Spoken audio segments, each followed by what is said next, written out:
Welcome to Penrose Learning, where we make understanding easy. In this video, I will explain how to play Disney Infinity on PC. Disney Infinity was a beloved Toys to Life game, but its digital availability has changed significantly. The PC version, once found on platforms like Steam, is no longer sold. To play now, you'll need to find a physical copy of the game or use a digital license you already own.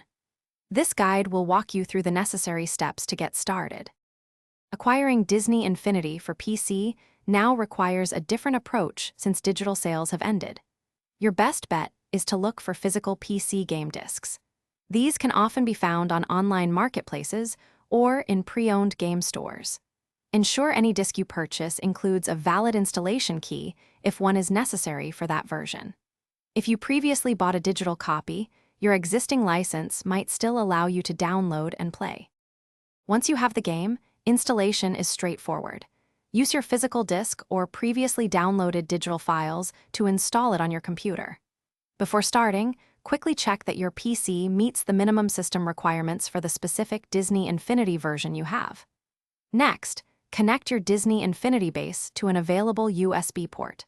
Finally, place any Disney Infinity figure onto the base, and the game should recognize it, allowing you to start playing.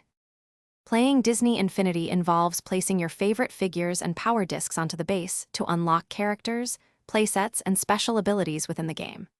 Remember, there are three main versions: Disney Infinity 1.0, 2.0, and 3.0, each with its own unique content. It's important to note that all online services, such as multiplayer and community-shared toy box content, have been discontinued. You can still enjoy the extensive single-player and local co-op experiences.